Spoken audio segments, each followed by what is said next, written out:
From Studio 3 at Buzz TV, it's The Horse's Mouth with Tom McManus.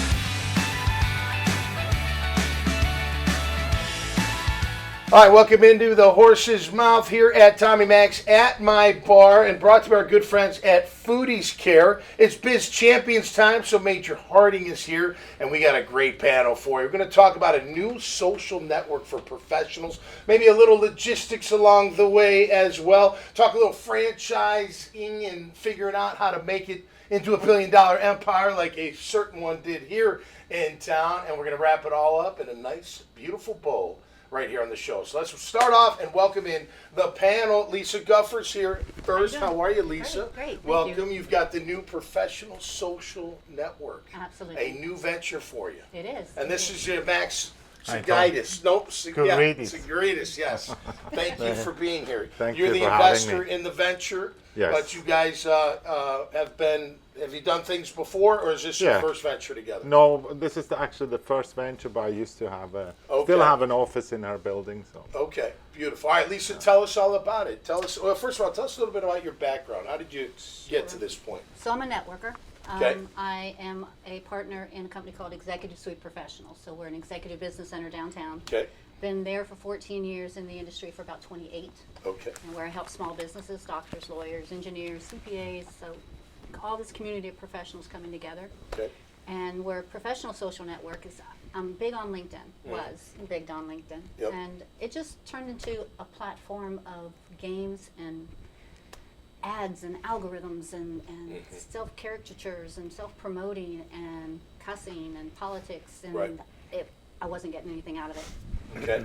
You can get 2,000 impressions on there, and it's just people scrolling past you. Right. It doesn't mean anything. Right. So I wanted to start something better, something that Okay. professionals can actually come in, have real conversations, dialogue, and we've got college students in there now, so hoping we Okay. can mold the minds of the young. Yep.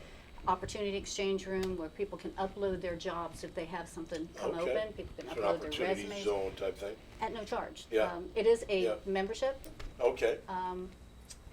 softly vetted to make Yeah. sure that they abide by the code of conduct, because we're keeping it professional. We're bringing it back to human aspect. Yeah. That's the big part, because people need to talk to people, Yeah. and I don't want to be another algorithm. Well, LinkedIn was always the for business, right? Was. Facebook was more for like family and friends. Twitter was more for just throw your opinion out there if you want to. Now you got all these different ones, but you're right. There's not one like you're talking about that's strictly, because LinkedIn has turned into, and I am guilty of promoting. I promote this show on LinkedIn. I promote other shows on LinkedIn, but it has developed into that type of social media site. A 2.0. Yeah, and you want to change it, Absolutely. basically. Make it more pure, Absolutely. if you will. And Trim the fat, I like to say, Absolutely. right? Yeah. Yeah. We've launched March 1st, Okay, and we've gone global. We've got people Good for from you. Australia, Switzerland, India. good. So How long was the beta testing for it? Was it a long period or not really? No. No, I got it in my mind on one Sunday morning, Yeah, and I started laying it out on paper. Beautiful. I designed all the graphics. I designed the website. yeah, Had a real company build it's an application. It's not just a website. okay, We've got server capacity for 100,000. cool, I only want 5,000. okay. I'm Yeah. not, I'm No, not right. looking to be Yeah. 1.2 billion users. It's a really true networking site. It is. Yeah. It is. So Yeah. Well, this is a networking show, so you're in the right Absolutely. spot. I love it. that's why I'm here. Great to have you here. Thank you. All right, Max, so hey, we're getting to your logistics business in a second. What drew you to this specific venture to want to be a part of it? I've known Lisa now for about 8 years. Okay. Yep. And I rented the office in her building, Okay. and I just know about her work ethic. Yeah, She pitched the idea, and it took me probably like 2 or 3 minutes to say, see the "Let's do it." potential of it. Yeah. And yeah, knowing the way she works and what she does, if she wants something, she'll get it. yep. To me, that was a no-brainer, Okay, basically. great. And it's like it is, I'm also on LinkedIn, Yep. but, I do have a big followership there, Yep. but everyone just wants to sell me something. No, right. Yeah. So Yeah. I do have my network, but Yeah. other than that, the proactive invites are more like, Right. what can I sell to you? So let me ask you this, and I'll get to Don in just a minute. So when my producers keep throwing out messages, join the show, join the show, join the show, Does that bother you? No. Okay. That's a different thing because I'm not selling anything, but no, you're exactly. not selling. Well, Yeah.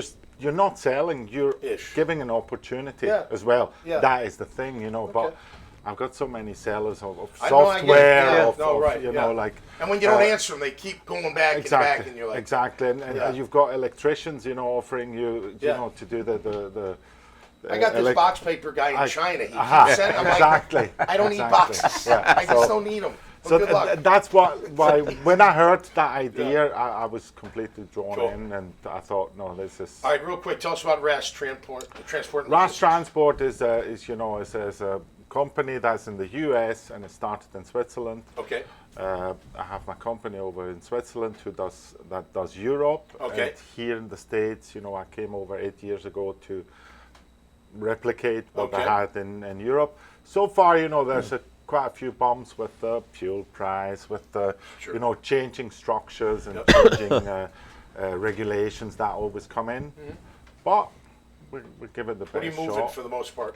Sorry? What do you transport? What we do is mostly we do step deck, so that's machineries, Okay. you know, everything that's heavy. Wow, the heavy I equipment. like to be in the niche business, Yeah. you know, because my motto is always everyone can do easy. I like to try Yeah. hard. So when you're driving down a highway, those big, oversized, earth-moving I love machines, that. you're like, oh, Yeah, I love that. okay. You did the Beautiful. transportation for the POW. Yeah, we did. Yeah. Yep. Oh, we beautiful. had recognition day out there. Okay. Out at Cecil Field with Yeah, POW absolutely. MIA Memorial. I Well, sit we on love their, our military. Sit on their board, and Yeah.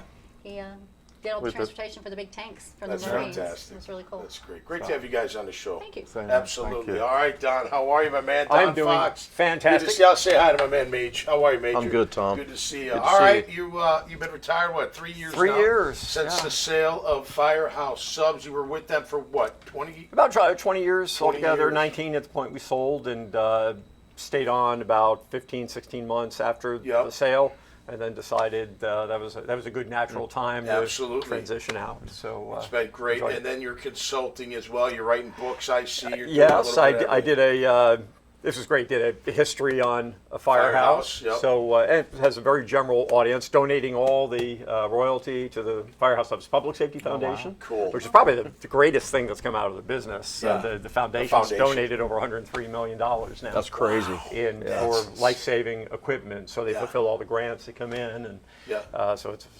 fantastic.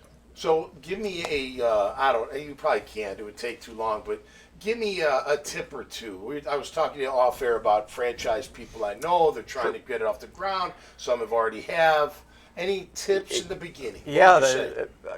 two key things. It really starts with having this is going to sound like common sense, but a very viable business model at the unit level. So especially if we're talking about restaurants. Okay. And it's got to be one that translates to the franchise side. So a lot of times you'll have an independent restaurant operator gets his first restaurant, and they may be cash flowing well, it may look good, but they're not taking into account the fact that a potential franchisee is going to be paying them royalty, probably paying into an advertising fund. You need one to scale the brand. So you may be talking about the need for anywhere from 8-10% of sales to go towards those things. And so if you're not running a profitable enough business in your little independent to account for that payment, it's really not franchisable. And I can't tell you how many times people would come to me over the years and say, I got this great idea, and then it just doesn't pass the math test.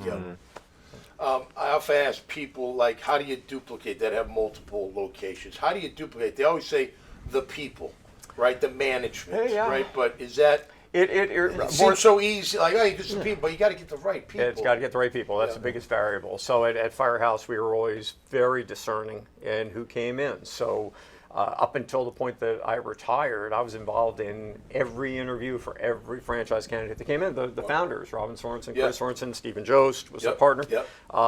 Back when I first joined in 2003, that's when I became part of that process. And then the four of us collectively interviewed everybody. Wow. Because a lot of it's about the chemistry. It's just not on how much capital you have, and you check off these boxes.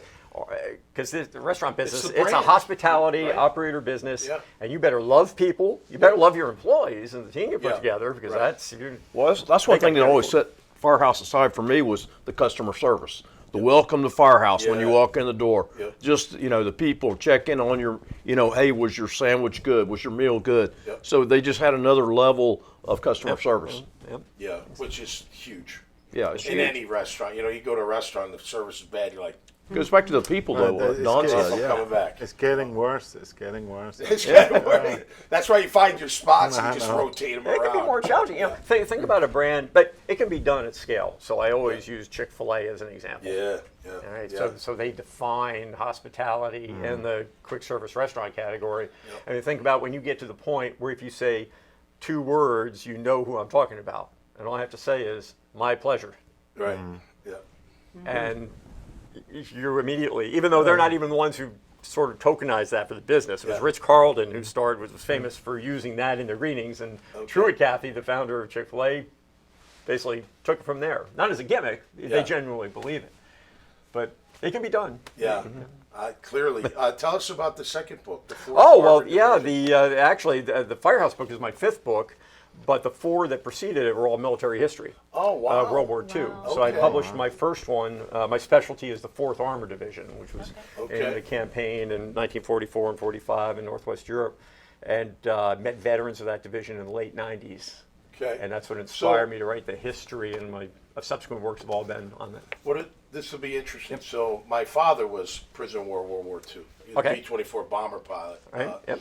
23rd Michigan Yeah, shot down. right. They ended up in Stalag Luft 7A in Moosburg, Germany. Okay, right? And Patton's Armored Division came in and liberated that camp. Yeah, I want to say maybe it was the Like 14th. April of 45. Yeah. It was April, I Yeah. think April of 45. Yeah. There's a, not involving that camp, actually, some 4th Armored prisoners, POWs, ended up at that camp. Yeah. But in March of 45, and I write about it in my 2 of the books, Patton commissioned a task force called Task Force Bomb, and it was only 300 men. Wow. Company of armored infantry, company of tanks, and sent them on a mission, this is very late in the war, to go about 60 miles behind lines to liberate a POW camp, a no-flag. It was an officers' camp. Wow. Yeah. And it was supposed to only have about 300 prisoners there, ended up being many times that. Anyway, they broke through the lines, got there, unfortunately didn't make it back. The task force was surrounded. Oh, wow. Most of them were captured. There were some casualties too. But the shame of it is the reason for Patton doing the raid was because his son-in-law was held captive there. Oh, wow. He Personal. was captured, Yeah. captured in North Africa like 2 years earlier, and commissioned this. So I Wow. write about it quite about in the book. But it should be made into a movie. Gosh Yeah. darn it, I don't know. Yeah, It's not yeah, too sure. late. It's not too late. Well, that era, those men Oh, and women, and the women at home, the families at home, yeah. then they come home and they help build America. You know, that's just my dad, he Unbelievable, never yeah. spoke, Probably never talked about it much. He told me one story when he got shot down when I was 24 years old. And I know we got a break, but after he was done, I asked him, I said, how old are you? He's like 24. I was like, It's amazing. Okay.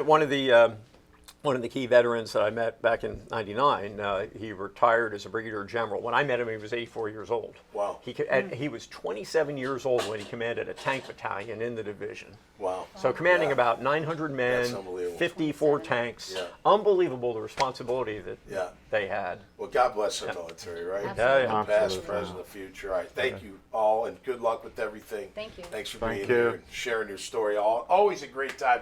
At my bar, make sure you check out their profile. So when this edition comes out, scroll down. You'll see their names. You'll see their businesses. Just click on it. It'll go right to their profile, and you'll be able to see how you can contact them, how to be a part of what they're doing.